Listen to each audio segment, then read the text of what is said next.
NoDQ.com.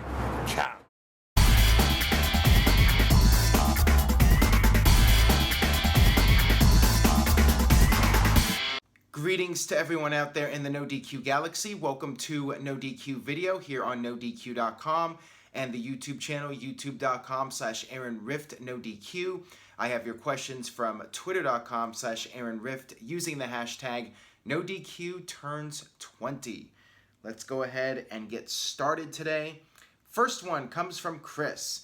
Hey Aaron, Y2J has been killing it this year. What about this idea? He returns at the Royal Rumble, wins it, and then challenges Roman Reigns at WrestleMania, and he is the one to dethrone Reigns for the last title run for a few months. I would like it in the sense that it's Chris Jericho getting one more title run and being in the main event of WrestleMania. That is the positive. The downside to it, in my opinion, is that ideally, you want to elevate a new star. You want to build somebody else. I'm not sure what it says about morale when you have Chris Jericho, a past WWE star who is still a big name at this point, coming in as a part-timer and winning the world title. Now, if he came back and had a full-time run, that could be different. And I sense that Jericho is not like others in WWE. I think that he is very well respected, and I think that people would accept him coming in and beating Roman Reigns. But ultimately, I think it would be better if WWE built up a new star, had somebody rise up the ranks and get the rub from defeating Roman Reigns at WrestleMania. Chris Jericho doesn't need it. Chris Jericho really doesn't need anything else to prove at this stage of the game. Chris Jericho has done it all. Yes, one more world title run would be nice and all, but I don't think it's necessary for Jericho to beat Roman Reigns and be the guy that beat Reigns. To me, it's just not necessary. Got this one here from Jason. The fans have been cheering for Becky Lynch even though she turned heel. Do you think the same would have happened to Ambrose if he turned heel on Rollins and Reigns? And if so, would you still turn Ambrose heel? I think Rollins would cause Ambrose to get booed because the fans love Seth Rollins so much. So if Ambrose just turned on Rollins, I could see it working just fine. Now, if it was Ambrose turning against Reigns, I think we all know how that's going to go. I think it's not going to be a situation where Ambrose gets booed and Reigns gets cheered. My idea all along was that Dean Ambrose would turn against Seth Rollins. And when you do that, Seth Rollins is already a beloved babyface, so it's easier at least for Ambrose to get some heat by turning on a guy that the fans really like. And of course, I'd like to see the Ambrose character just change and go in a different direction, become more sadistic, be like the CCW Dean Ambrose, be like Brian Pillman as far as just being a complete psychopath goes. I think Ambrose needs that character evolution at this point. And one could argue that Becky needed it too. Not necessarily a heel turn, but just an attitude change. With Ambrose, I would just like to see him become scary. I think that that would be an interesting change for his character and not be joking around and being a goofball, which he's starting to do again now that he's with the Shield and these segments with the police. I would just be doing something different with the guy personally. Got this one here from Mr. Yuck. If WWE signs Pentagon and Fenix, how might the company treat them? That is a great question, and that's why a lot of fans are having mixed feelings about the idea of these two guys going to WWE. Yes, they are really talented, but would WWE utilize them properly? I've seen internet speculation about maybe Pentagon and Fenix being teamed up with Rey Mysterio, which could work. Maybe you could do a faction of the Lucha Superstars, but I think a lot of fans are concerned that if Pentagon and Fenix signed with WWE, they would end up on either 205 Live, or they would be like Sin Cara, where they would get a push for a little bit and then they would quickly fizzle out and just be enhancement talent. So time will tell if WWE does sign them. You know, some people feel WWE is merely signing talent so they can prevent other indie promotions and guys like Cody Rhodes and the Young Bucks from being able to sell out 10,000 seat arenas in the future. Petty reasons, but WWE has the money to spend, and WWE is just trying to get as many people under contract as possible. We'll see what happens with those guys. But yeah, that is a great question. How would they do in WWE if they were signed? And speaking of these guys, from Liam, if the rumors are true about Pentagon heading to NXT, how well could he do in WWE? Rey Mysterio good or Sin Cara good? He'd be a moneymaker in merch and has so much in-ring talent, but I haven't heard him speak English in promos. Your thoughts? And that's the thing, too. That is an uphill battle when you don't cut the English promos, at least in a coherent manner. You look at Andrade Cien Almas. He came out there, he cut that promo, and nobody could understand what he was saying. Wasn't good for his character when the people start chanting "what" at him. Doesn't really help him with his momentum.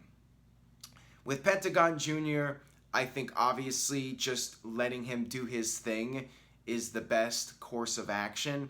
Trying to mold him into a WWE superstar too much, having him cut promos, that could be treading in some dangerous waters as far as ruining his character and making him not marketable to fans. But I do think there is something with him as far as merchandising goes and being in video games. You know, he's a cool looking guy.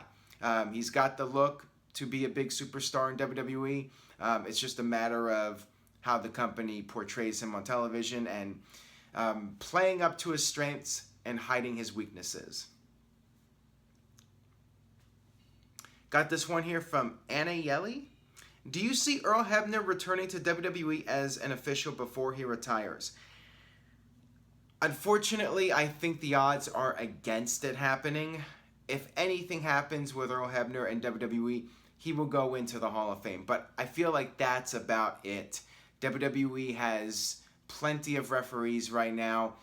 Maybe one day Earl Hebner will do one more refereeing gig at WrestleMania or something like that. But I think that's about it. I don't think he's going to come back and be a regular referee in WWE. I just don't see that happening at this stage of the game. But one day, hopefully, everyone makes peace and Earl Hebner goes into the Hall of Fame.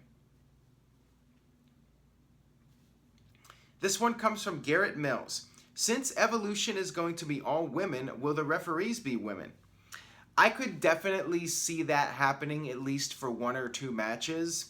WWE has introduced female referees in NXT, so to me it only makes sense to have female referees at Evolution. I mean, it seems so obvious. I would be shocked if WWE did not do it.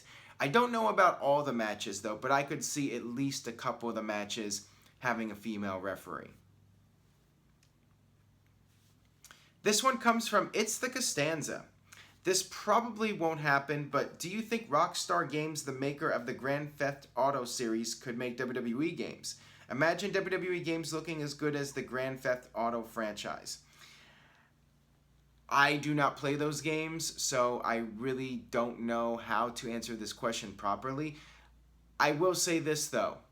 I would like to see an overhaul with the WWE video game franchise. I think 2K Games has dropped the ball big time, and from my experience with those games, they're just nowhere near as good as the old games, from No Mercy on Nintendo 64 to WrestleMania 19 and DOR, Day of Reckoning, on the GameCube.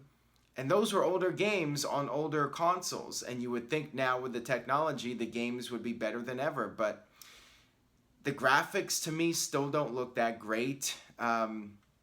And the gameplay, which in my opinion is the most important thing in a game, is having the game be fun to play. I just feel like the games are not as good as they used to be, and I think there needs to be some changes, and we need a reboot with the WWE video game franchise, because it feels like it's so lazy every year how WWE does these games, and there's not really any improvements, and they couldn't even get the Switch release right on what was it, 2K18 last year, and they just didn't even bother putting it on the Switch this year.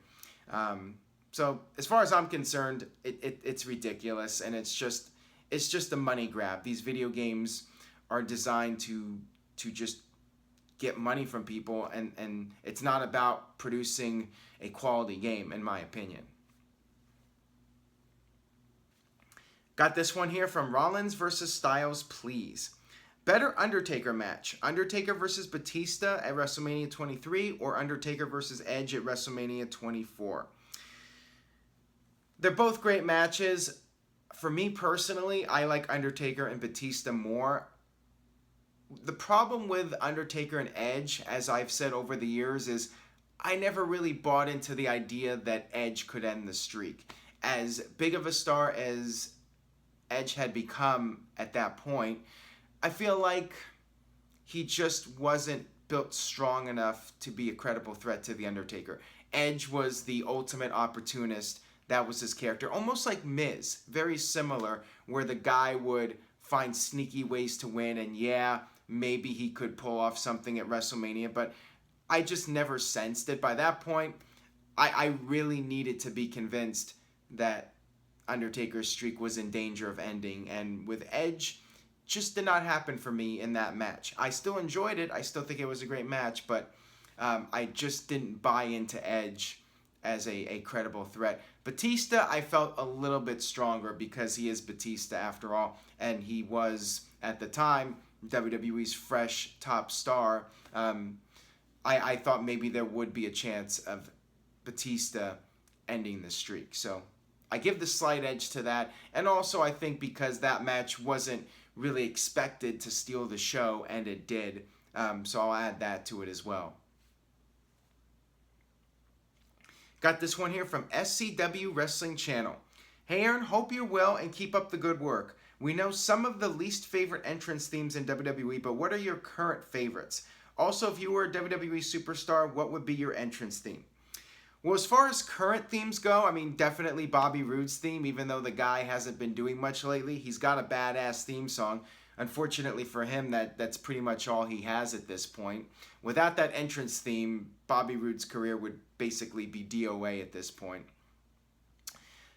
And I also like Nakamura's, even though they changed it up and remixed it. I still like it. I still think it's a cool theme song. So there are some good ones. CFOs have produced some good theme songs over the last several years, but there also are a lot of bad ones, as I've discussed before, and I'm sure those of you that watch this regularly know which songs I'm talking about. As far as what would be my theme song, it would have to be Stone Cold Steve Austin. I mean, right from when the glass hits, you get the immediate pop, and you hear that music, and you know somebody's getting their ass kicked. So that's my obvious choice, is Stone Cold Steve Austin. Got this one here from They See Me Rollins. Why did they put the title on Roman Reigns during football season? Do they really think that will increase ratings? If so, LOL. It's irrelevant. WWE doesn't care about the ratings at this point. It's not important. I mean, it is to a degree, but the ratings would have to sink so low for there to be any real consequences, and they've pretty much bottomed out. You know, Raw's going to do the 2.7, 2.8 million viewers every week against football, and I don't think it'll get any lower than that. Roman Reigns winning the title really had nothing to do with numbers. It's just a matter of that's what Vince wanted. That's what has been the plan for years now, was to eventually have Reigns become the world champion and be the flagship of the company. That was their long-term plan. That's the guy they want to go with. They put the Connor's Cure logo on his vest. Roman Reigns is their guy. He's the superhero. And that's it. There's nothing else to say about it. That's the way it is in WWE. And that's really the reason. They just want Roman as the guy to represent the company. That will wrap it up for this edition of NoDQ Video. Thank you for watching and supporting the channel and website. The best thing you can do to support NoDQ.com is spread the word. If you know somebody who watches wrestling, please share this video with them. If you have a friend or family member who watches wrestling, point them in my direction. Let them know about NoDQ Video. Word of mouth really goes a long way, and it's the best way that you guys can help support the website. Also, you could buy a t-shirt at nodq.com/shirts, but really just spreading the word is the best thing, and it's very much appreciated when you do that. So that's all I got for this video. I will see you guys next time.